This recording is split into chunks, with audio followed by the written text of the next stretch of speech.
ውህደቱ ደግሞ ለኤርትራ ህዝብ ከምንም በላይ ትንሳኤ ይሆናል ብለን ተስፋ እናደርጋለን። አይ ውህደት አልፈልግም ካለ የኤርትራ ህዝብ ከኢሳያስም በኋላ አልፈልግም ካለ የኢሳያስ አፈወርቂን እከክ እያከከ መኖር ይችላል። እንዴት የሰው ልጅ ደሙን አፍስሶ አጥንቱን ከስክሶ እንዴት ባርነት ይፈጥራል?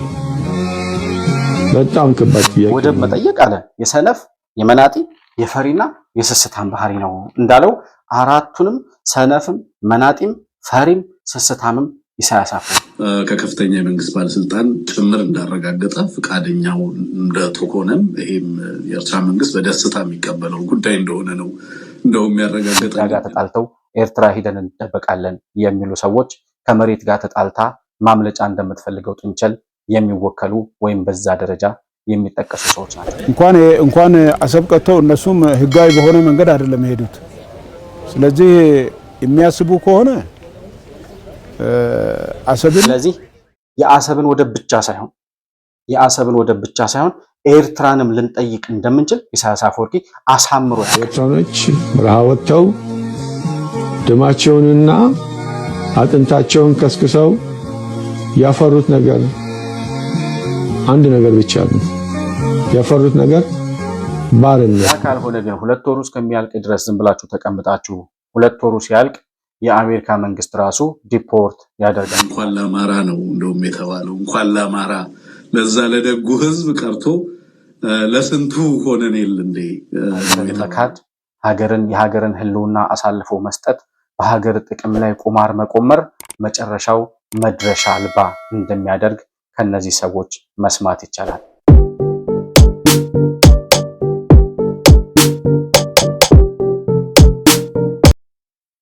ሰላም ለእናንተ ይሁን። የተከበራችሁ የመሆን መልቲሚዲያ ቤተሰቦች እንደምን አላችሁ? ብሩክ የሾርቅ አሰፋ ነኝ። የዛሬውን ዕለታዊ ፕሮግራማችንን ይዘን ቀርበናል።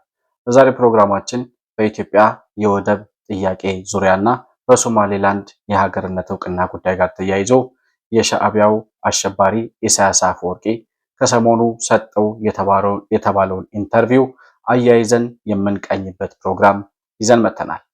መሆን መልቲሚዲያን እንዲሁም ሁለተኛ ቻናላችን የሆነውን መረብ መልቲሚዲያንም ላይክ፣ ሰብስክራይብ እና ሼር በማድረግ ቤተሰብ መሆናችሁንና ለሌሎች ተደራሽ እንዲሆን ማድረጋችሁን ሳትዘነጉ ከፕሮግራሙ ጋር አብራችሁ እንድትቆዩ በአክብሮት እጋብዛለሁ። መሆን መልቲሚዲያ ዘረኝነትንና ጥላቻን የሚጸየፍ በሐሳብ የበላይነት የሚያምን እውነትንና ኢትዮጵያዊነትን ለማጽናት የሚተጋ ሚዲያ ነው። መሆን መልቲሚዲያን በሱፐር ቻት እና በሱፐር ስቲከር እንዲሁም በገንዘብ መደገፍ የምትችሉ መሆኑን በአክብሮት እንገልጻለን። ይህን ሚዲያ መደገፍ እውነትንና ኢትዮጵያዊነትን ማጽናት መሆኑን አውቃችሁ ሼር፣ ላይክ፣ ሰብስክራይብ በማድረግ ለሌሎች ተደራሽ ማድረጋችሁን አትርሱ። መሆን መልቲሚዲያ የአዲሱ ትውልድ ሚዲያ። እንግዲህ የሶማሌላንድ የሀገርነት እውቅና ጉዳይ የዛሬ ዓመት ከምናምን አካባቢ በኢትዮጵያ መንግስት ወይም በአብቹ በኩል ጥያቄው ከተነሳበት ዕለት ጀምሮ ማለትም የወደብ ባለቤትነት ጥያቄ ካነሳንበት ጊዜ ጀምሮ የወደብ አክሰስ ለማግኘት የባህር በር ለማግኘት በተለያዩ መንገዶች ኢትዮጵያ እየተንቀሳቀሰች እንደሆነና በተለይም ደግሞ የአሰብ ወደብ በታሪክም በማንነትም በአጠቃላይ በጂኦግራፊካል አቀማመጥም የኢትዮጵያ ንብረት የነበረና ኢትዮጵያ ከ40 ኪሎ ሜትር በሚያንስ ርቀት ላይ ተቀምጣ ከባህር የባህር በር አልባ ሆና ልትኖር አይገባትም። ሲጀመርም የአሰብ ወደብ በአሸባሪዎች ወይም ደግሞ ኢትዮጵያን ቅኝ በገዙት የወያኔ ባለስልጣናት ለኢሳያስ አፈወርቂ ተላልፎ የተሰጠ በዓለም ላይ እንደዚህ አይነት በደል በሀገር ላይ ሲሰራ በኢትዮጵያ ላይ የተሰራው የመጀመሪያ በደል ነው በሚል ያንን ግፍና በደል ለዓለም በማስረዳት በዲፕሎማሲያዊ መንገድ በሰላም የባህር በራችንን ለማስመለስ የተለያዩ የዲፕሎማሲ ጥረቶች እየተደረጉ እንደሆነ ይታወቃል። ከዚያው ጋር ተያይዞ የሶማሌላንድ የሀገርነት እውቅና የእስራኤል የአይስ ብሬኪንግ ዜና ከተሰማበት ጊዜ ጀምሮ ማለትም እስራኤል ለሶማሌላንድ የሀገርነት እውቅና ከሰጠች በኋላ የተለያዩ ታላላቅ ሀገራት የእስራኤልን መንገድ እንደሚከተሉና ያንን የሀገርነት እውቅና ለሶማሌላንድ ከሚያረጋግጡ ሀገራት መካከል ኢትዮጵያ ሀገራችን አንዷ ስትሆን አሜሪካና ኢንግላንድ ከኢትዮጵያ ጋር አብረው እውቅናውን ሊሰጡ እንደሚችሉ እየተጠበቀ ይገኛል። እንግዲህ ከዚሁ ጋር ተያይዞ ኢትዮጵያ የባህር በር ማግኘት የለባትም እያለ ከዚያም ሲያልፍ ማግኘት የለባትም ብቻ ሳይሆን ኢትዮጵያ ፈራርሳ ወይም ተዳክማ የራሷን መብት የራሷን ሀብት እንኳን መጠቀም የማትችል የደከመች ከቻለም ደግሞ የፈራረሰች ኢትዮጵያን ለመፍጠር ዘወትር ሲተጋና ሲኳትን የሚኖረው ነገር ግን የራሱን ሀገርና ሕዝብ በድህነት አረንቋ ውስጥ ከቶ እየተሰቃየ የሚገኘው ኢሳያስ አፈወርቂ የተባለው የአሸባሪዎች ፈልፋይ የሆነው የኤርትራ ክፍለ ሀገር ገዢ ይገኝበታል። እሱ ሰውዬ ከሰሞኑ በዚሁ ኢትዮጵያ እየሄደችበት ያለውን የዲፕሎማሲ መንገድ መቋቋም ስላቃተውና በኃይልም ቢሆን ደግሞ ኢትዮጵያ የአሰብን ወደብ ከማስመለስ ወደኋላ እንደማትል ስላወቀ ከዚያም ሲቀጥል ኢትዮጵያን ያዳክሙልኛል፣ ያፈርሱልኛል ብሎ ሲያግዛቸው መሳሪያ ሲያስታጥቃቸው የተለያየ በጀት ሲመድብላቸው የነበሩት እንደ ፋኖና እንደ ሸኔ አይነት ፈረሶቹ ጉልበታቸው ዝሎ የተማረኩትም ተማርከው ከሀገር ሊወጡ ዳርዳር እያሉ ያሉትም እነ ዘመነ ካሴ ወደ መጨረሻቸው እየደረሱ መሆናቸውን ሲገነዘብ የሚይዘውን የሚጨብጠውን አጥቶ ወደ ስድብ ተሰማርቷል አሉ እና ከሰሞኑ ኢትዮጵያን የሚሰድብ ወይም ደግሞ የኢትዮጵያን መሪዎች ለመንካት የፈለገ ኢንተርቪው ሰጥቶ ነበር የሚል ነገር ሰምቼ እሱን ለማየት እየሞከርኩኝ ነበረ። ምን አለ የሚለውን ነገር አንድ ባንድ እያነሳን የምንመለከተው ነው የሚሆነው። ነገር ግን ከዚሁ ጋር ተያይዞ ከሰሞኑ ያው የአሜሪካ መንግስት ከለላ ሰጥቷቸው የነበሩ የኢትዮጵያ ፖለቲከኞች ወይም የኢትዮጵያ ዳያስፖራዎች አሉ በአሜሪካን ሀገር የሚኖሩ የፖለቲካ ጥገኝነትም ሳይጠይቁ ወይም ደግሞ መጠየቅ ሳይችሉ ቀርተው ከዛም ሲያልፍ ወደ ሀገራቸው የሚመለሱበት ጊዜ አጭር ስለነበር ወደ አሜሪካ የሄዱበት ማለት ነው። ወደ ሀገራችን መመለስ አንችልም፣ የፖለቲካ ችግር አለ፣ ጦርነት አለ ምናምን ብለው ከ2023 ጀምሮ ወደ አሜሪካ የሄዱ የኢትዮጵያ ዳያስፖራዎች አሁን ሀገራችሁ ሰላም ስለሆነች ወደ ሀገራችሁ ብትመለሱ መልካም ነው ብቻ ሳይሆን መመለስ አለባችሁ ሲል የአሜሪካ መንግስት አሳውቋል። የሰጣቸው የ2 ወር ገደብ 1 ወሩ ተጠናቆ 2ኛ ወራቸውን ጀምረዋል። በ2 ወር ጊዜ ውስጥ በፈቃዱ መጥቶ በቃ ወደ ሀገሬ ልመለስ ብሎ የመጣ ሰው $1000 ይሰጠዋል። ከዛም ሲያልፍ የአየር ትኬት ይቆረጥለታል። 3ኛው እድል ደግሞ ምናልባት ወደፊት የሆነ እድል አግኝቶ ወደ አሜሪካ የመምጣት ፍላጎት ቢኖረውና ቢሳካለት በሰላም መግባት በህጋዊ መንገድ ወደ አሜሪካ መግባት የሚችልበት እድል ይኖራል። ያ ካልሆነ ግን 2 ወሩ እስከሚያልቅ ድረስ ዝም ብላችሁ ተቀምጣችሁ 2 ወሩ ሲያልቅ የአሜሪካ መንግስት ራሱ ዲፖርት ያደርጋችኋል። ያ ሲደረግ ድጋሚ ይሰጣል የተባለው ፖኬት መኒም አይኖርም። ወደ አሜሪካ ድጋሚ የመመለስ እድል ራሱ እንደማይኖራችሁ እንድታቁ ብላ አሜሪካ አሳውቃለች። እንግዲህ ይመለሳሉ ተብለው ከሚጠበቁ የኢትዮጵያ ፖለቲከኛ ነን ከሚሉ ሰዎች መካከል በስድብና በሽብር የንጹሃንን ደም በማፍሰስ የተለያየ የፖለቲካ እንቅስቃሴ ያደርጉ የነበሩ የሽብር ቡድን አባላት አሉ። የሸኔና የአማራው ሸኔና የኦሮሚያው ሸኔ ደጋፊዎች የሆኑ ሰዎች ማለት ነው። እነሱ ሰዎች እንግዲህ እነ አቶ ገዱ አንዳርጋቸው፣ እነ ልደቱ አያሌው፣ እነ ሚልኬሳ የሚባለው ሰውዬ፣ እነ ኢንጂነር ለማለት ይከብዳል፣ እነ ይልቃል ጌትነት ምናምን የምትሏቸው ሰዎች ይመለሳሉ ተብለው ከሚጠበቁ ሰዎች መካከል ዋነኞቹ ናቸው። ነገር ግን በምንም አይነት ሁኔታ ኢትዮጵያ የማትቀበላቸው ዳያስፖራዎች ደግሞ አሉ ብዬ አምናለሁ። በእኔ እምነት የኔን ሀሳብ ነው የምናገረው። አሁን በሽብር ፖለቲካ ውስጥ የነበረው የኢትዮጵያን ፖለቲካ የኢትዮጵያን የህልውና ጥያቄ የሆነውን የኢትዮጵያን ብሔራዊ ጥቅም አሳልፈው ለጠላት የሸጡ ከሻዕቢያ ጋር ሲሞዳሞዱ የነበሩ አሁንም ከሻዕቢያ ጋር እየሰሩ ያሉ ከዛም ሲያልፍ የኢትዮጵያ መንግስት የመከላከያ ሰራዊትን በአጠቃላይ የኢትዮጵያን ብሔራዊ ጥቅሞች በሙሉ አሳልፈው ለጠላት የሰጡ እነዚያ እንደ ልደቱ አይነት እንደ ሚልኬሳ አይነት ቀዳዳ እና እንደነ ይልቃል ጌትነት አይነት ሰዎች ወደ ኢትዮጵያ ይመለሳሉ ብዬ አላስብም። ቢመለሱም ደግሞ ኢትዮጵያ መቀበል የለባትም ብዬ አስባለሁ። ምክንያቱም የማንንም በሽተኛ እየተቀበልን ተመልሰን ስናስታመም የምንገኝበት እድል የለም እና እነዚህ ሰዎች በእርግጠኝነት ይመጣሉ ብዬ አላስብም። ምናልባት እድል ካገኙ ወደ ሌላ ሀገር ይሄዱ ይችላሉ። ወደ ኢትዮጵያ ቢመጡም ግን ኢትዮጵያ መቀበል የለባትም ወይም ደግሞ በሚገባቸው ቋንቋ ወይም የፈለጉትን እስር ቤት ምናልባት ቃሊቲ ሊገቡ ወይም ሊወረወሩ ይችላሉ ብዬ አስባለሁ። ይህንኑ ፈርተው ይመስላል እነሱም ወደ ኢትዮጵያ የመመለሱ ጉዳይ በጣም አስጊ ስለሚሆን ሌላ አማራጭ አገር እየፈለጉ ነው። በጣም በሚያሳዝን ሁኔታ ግን ከአሜሪካ ዲፖርት ሲደረጉ እንሄድባታለን እንሸሽባታለን እያሉ ፕሮፓጋንዳ እየሰሩባት ያሉት ሀገር ሳትሆን ክፍለ ሀገር ለመሆን የቸገራት ኤርትራ የምትባለው መንደር ሂደን እንጠጋለን። የኤርትራ መንግስት ከአሜሪካ ለምትባረሩ ኢትዮጵያውያን በተለይም ለአማራዎች ተብሎ ነው ሲነገር የሰማሁት ጥገኝነት እሰጣለሁ ወይም ደግሞ እኔ እቀበላቸዋለሁ ብላለችና አትፍሩ አትስጉ ወደ ኤርትራ እንሄዳለን ሲሉ ሰማን። አንድ ዱክማን አለ የህግ ባለሙያ ይሁን ምናምን ነኝ የሚል እሱ ነው ሲናገር የሰማሁትና እሱ ራሱ ዲፖርት ከሚደረጉት አንዱ ነው። ስለዚህ ኤርትራ ምን አለችኝ ብሎ ሲያወራ እንደነበር እሱም ያወራውን ልጋብዛችሁና ተመልሼ እመጣለሁ።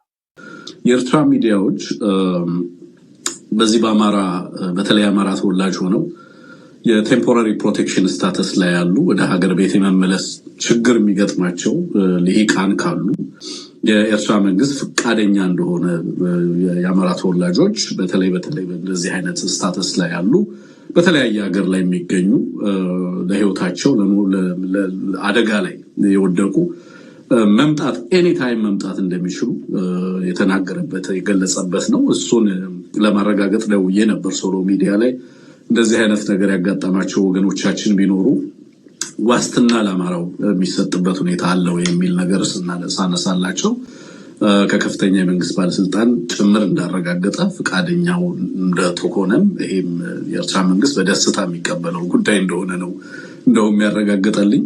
እንኳን ለአማራ ነው እንደውም የተባለው እንኳን ለአማራ ለዛ ለደጉ ህዝብ ቀርቶ ለስንቱ ሆነን የለ እንዴ ነው የተባለው። እና ለማንኛውም ለብልጽግና ይሄ መርዶ መሆኑን በዚህ አጋጣሚ መግለጽ እፈልጋለሁ።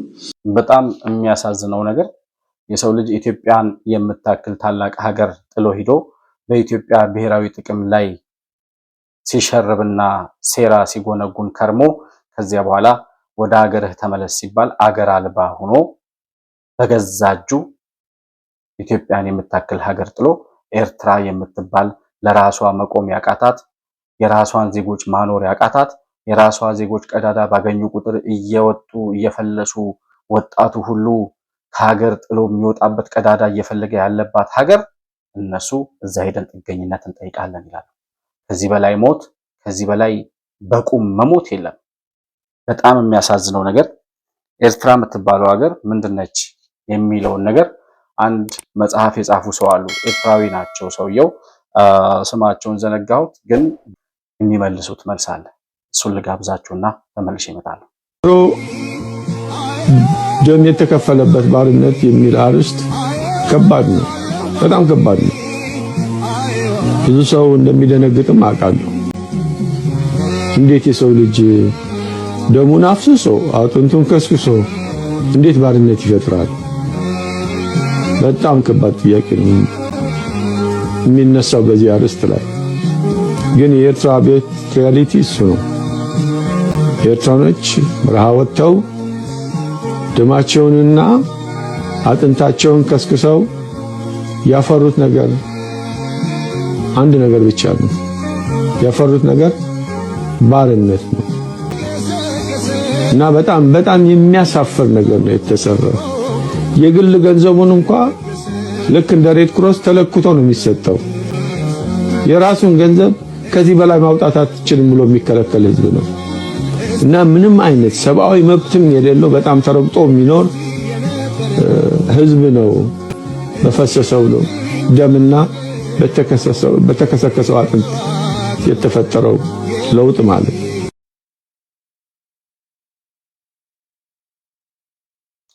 ይህች ናት ኤርትራ ማለት። ዜጎቿን ወደ 30 ዓመት ጦርነት ውስጥ አስጨፍጭፋ ከዚያ በኋላ ለነጻነት ያደረጉት ተጋድሎ ግን ኢሳያስ አፈወርቂ የሚባል የባርነት የቅኝ ገዢ ባለስልጣን ወይም መሪ አስቀምጦባቸው ዘመናቸውን በሙሉ በባርነትና በስቃይ በጨለማ ውስጥ እየኖሩ ያሉ ምስኪን ዜጎች ናቸው የኤርትራ ዜጎች። የኤርትራ እና የኢትዮጵያ የሰላም አየር በነፈሰበት ጊዜ አብቹ ገና ወደ ስልጣን እንደመጣ እርቁ እንደተፈጠረ ማለት ነው። የኤርትራ ወጣቶች ደንበሩ ሲከፈትላቸው እንዴት ግልብጥ ብለው ወደ ኢትዮጵያ እንደመጡ እናስታውሳለን። ያ ማለት በምን ያክል አፈና፣ በምን ያክል ጭቆና፣ በምን ያክል ስቃይ ውስጥ እንደነበሩ ማሳያ ነው። የራሱን ዜጎች በዚህ ደረጃ እያሰቃየ ያለ መሪ አልፎ ተርፎ ኢትዮጵያውያን ለማለት ቢቸግርም እነዚያ ከኢትዮጵያ የሄዱት ዲያስፖራዎች አሁን ኤርትራ ታስጠጋናለች ብለው ተስፋ ሲያደርጉ ስንመለከታቸው የእነዚህ ሰዎች የጨለማ ጥልቀት የት ድረስ እንደሆነና ሀገርን መካድ፣ የሀገርን ሕልውና አሳልፎ መስጠት፣ በሀገር ጥቅም ላይ ቁማር መቆመር መጨረሻው መድረሻ አልባ እንደሚያደርግ ከነዚህ ሰዎች መስማት ይቻላል። ለራሷ ዜጎቿን መድረሻ እያሳጣች ያለች የባርነት ጨለማ፣ የድህነት መገለጫ የሆነ የኩስመና ማሳያ የሆነች ኤርትራ የምትባል መንደር ጭራሽ ሂደን እንሸሽግባታለን ሲሉ መጨረሻው ወደ መቃብር የሚወርድ መሆኑንና የኤርትራ ጣፋንታ ከኢሳያስ አፈወርቂ በኋላ በኢትዮጵያውያን የሚወሰን እንደሆነ ራሱ ለማገናዘብ ጊዜ የላቸውም። ኢትዮጵያ ጋር ተጣልተው ኤርትራ ሂደን እንደበቃለን የሚሉ ሰዎች ከመሬት ጋር ተጣልታ ማምለጫ እንደምትፈልገው ጥንቸል የሚወከሉ ወይም በዛ ደረጃ የሚጠቀሱ ሰዎች ናቸው። የሆነ ሆኖ እነዚህ ሰዎች አሁን አንድ ወራቸውን ሲጨርሱ መጨረሻቸው ምን እንደሚሆን እንመለከታለን። ነገር ግን ኢሳያስ አፈወርቂ ከሰሞኑ ከሁለት ቀናት በፊት የሰጠው ኢንተርቪው አለ። እዛ ላይ የተሳደበው ስድብ አለ። አሁን ተስፋ እየቆረጠ ያለው ኢሳያስ አፈወርቂ በነገሮች በማሳመን የሚፈልገውን ነገር ከማስረዳትና ተነጋግሮ መፍትሄ ከመፈለግ ይልቅ ነገሮች ሁሉ ከእጁ እየወጡ የአሰብ ጉዳይ ከእጁ እየወጣ ነገሮች ሁሉ ከቁጥጥር ውጭ እየሆኑ መሆኑን ሲረዳ ወደ ስድብና ዘለፋ እያመራ ያለበት ሁኔታ ነው ያለው። ምንድነው ያለው? ከሰሞኑ ወደብ መጠየቅ አለ። ወደብ መጠየቅ የሰነፍ የመናጢ የፈሪና የስስታም ስራ ነው ይላል። የሰነፍ የመናጢ የፈሪና የስስታም ስራ ነው። ኢሳያስ አፈወርቂ ነው ይሄን የሚለው። የሰነፍ የመናጢ የፈሪና የስስታም ማሳያ ሳምፕል የሆነው ኢሳያስ አፈወርቂ ማለት ነው። እንግዲህ ነገሮቹን እንተንትናቸው ካል ኢትዮጵያ ሰነፍ አይደለችም፣ ኢትዮጵያ መናጢ አይደለችም የሚለውን ነገር ማስረዳታችን እንተውና ሰነፍ ማለት ምን ማለት ነው የሚለውን ነገር ስንመለከት አንደኛ በጣሊያን ዘመን በነበሩበት የባርነት ጊዜያቸው ጣሊያን ከሰራላቸው መንገድ፣ ጣሊያን ከሰራላቸው መሎቲ ቢራ ፋብሪካ፣ ጣሊያን ከሰራላቸው ቤቶችና የተለያዩ የመንገድ ልማቶች በስተቀር ሽራፊ ልማት ማልማት ያልቻለ በባርነት ዘመን ያገኘውን ከተማ እያቆረቆዘ እያስረጀ እሱ ራሱ እየበሰበሰ ያለ ተራ ሰው ነው ሰውየው። ዛሬም አቧራ በለበሰች ከተማ በኤርገንዶ ጫማ አቧራ ለአቧራ አቧራውን እያቦለለ ሲዞር የሚውል ሰው ነው። ይሄ ሰውዬ ነው ኢትዮጵያን ሰነፍ ለማለት የሚዳፈረው ማለት ነው። እንግዲህ በዝርፊያና በሌብነት ካልሆነ በስተቀር ሰርቼ እለወጣለሁ የሚል ህልም የሌለው የዘረፈውን ዘርፎ አሁንም ሌላ ተጨማሪ ዝርፊያ ከማለም በስተቀር አይ ቢያንስ ድሮ የዘረፍኩት ይበቃል፣ አሁን በዘረፍኩት ነገር ቢያንስ ልስራ የማይል ዛሬም ዝርፊያና ሌብነት፣ ሽብርና ግርግር ብቻ የሚመኝ አርጂቶም ቢያንስ ወጣቱን የስራ ባህል ማለማመድ ያልቻለ የሰነፎች ማሳያ ነው ኢሳያስ አፈወርቂ። በሁለተኛ ደረጃ ምንድነው ያለው? መናጢ ነው ያለው። መናጢ ማለት ምንም የሌለው ሽራፊ ነገር የሌለው የራሴ ይሄ ያለኝ የሚለው ነገር የሚናገረው ነገር የሌለው ማለት ነው። ምን አለው ኢሳያስ አፈወርቂ? ምንም የለውም። ክብሪት እንኳን ኢምፖርት ነው የሚያደርገው ከውጭ። የሚጠጣ የታሸገ ውሃ ከውጭ ሀገር ኢምፖርት ነው የሚያደርጉት እነ ኢሳያስ አፈወርቂ። የኤርትራን ህዝብ በድህነት ከመናጢነት በታች ሊባል በሚችል ደረጃ እያኖረ ያለ መናጢ የሆነ ሰው ነው። የሚሄድበት አውሮፕላን እንኳን የሌለው በሳውዲ አረቢያና በግብፅ አውሮፕላኖች የሚንቀሳቀስ ሰው ነው። አንድ አውሮፕላን እንደ ሀገር ተቀምጦ መግዛት ያልቻለ መናጢ ድሃ ማለት ነው ኢሳያስ አፈወርቂ። ከዛ ሲቀጥል ፈሪ ነው ያለው። ፈሪ ማለት እንደ ኢሳያስ አፈወርቂ የወደብ ጥያቄ ስናነሳ በቀጥታ መጥቶ አይ ይሄ አይገባችሁም፣ ይሄ የኔ ንብረት ነው፣ ይሄ እንደዚህ ልታደርጉ አትችሉም የሚል ፊት ለፊት ወጥቶ ኮንፍሮንት ከማድረግ ይልቅ ዙሪያችንን እየዞረ ባንዳዎችን እየገዛ ሀገር ለማፍረስ ቀጠናውን ለማመስ የሚንቀሳቀስ ነገር ግን ፊት ለፊት መጥቶ የማይገጥምህ በዛም ስትሄድ እንቅፋት ያስቀምጣል፣ በዚህም ስትሄድ እንቅፋት ያስቀምጣል፣ ግን ፊት ለፊት እሱን አታገኘውም። እንዲህ አይነት ሰው ነው ፈሪ የሚባለው። ኢሳያስ አፈወርቂ ነው የፈሪዎች ማሳያ ምሳሌ ሊሆን የሚችል ሰው። ምክንያቱም ፊት ለፊት ወጥቶ መነጋገርና ቃል በቃል መፋለም የማይችል በጉልበትም ቢሆን መገዳደር የማይችል ተደብቆ ግን ሴራና ተንኮል ሲሸርብ የሚውል ሰው ነው። በመጨረሻ ላይ ያለው ምንድነው? ስስታም ያለው። ስስታም ማለት ያለህን ነገር እንዳለህ ሳትቆጥር ያለህ ነገር ዛሬም ይወሰድብኛል እቀማለሁ ምናምን እያልክ ያንን ነገር አንተም ሳትጠቀምበት ሌላውም ሰው እንዳይጠቀምበት ደብቀህና ሰስተህ ስትቀመጥ ማለት ነው። አሰብን ምንድነው ያደረገው? የአሰብን ወደብ ከኢትዮጵያ ዘርፎ ወስዶ እሱም እንዳይጠቀምበት አከራይቶም ይሁን የሆነ ነገር አድርጎ ሽጦም ይሁን ቢያንስ ማህበረሰቡን መጥቀም ይጠቅመኛል ብሎ ሳያስብ አሽጎ ዘግቶ የአሰብን የሚያክል ቀይ ባህርን የሚያክል ወደብ ኢትዮጵያ ስንት ሚሊዮን ዶላር አፍስሳ የሰራችውን ወደብ አበስብሶ አሻግቶ ያስቀመጠ ሰው ኢትዮጵያም ኤርትራም እንዳትጠቀምበት አድርጎ። ከዚህ በላይ የስስታምነት ማሳያ የለም። አራቱንም ፈሪ፣ ስስታም ምንድነው ያለው? ወደብ መጠየቅ አለ የሰነፍ የመናጢ የፈሪና የስስታም ባህሪ ነው እንዳለው አራቱንም ሰነፍም መናጢም ፈሪም ስስታምም ኢሳያስ አፈወርቂ ነው።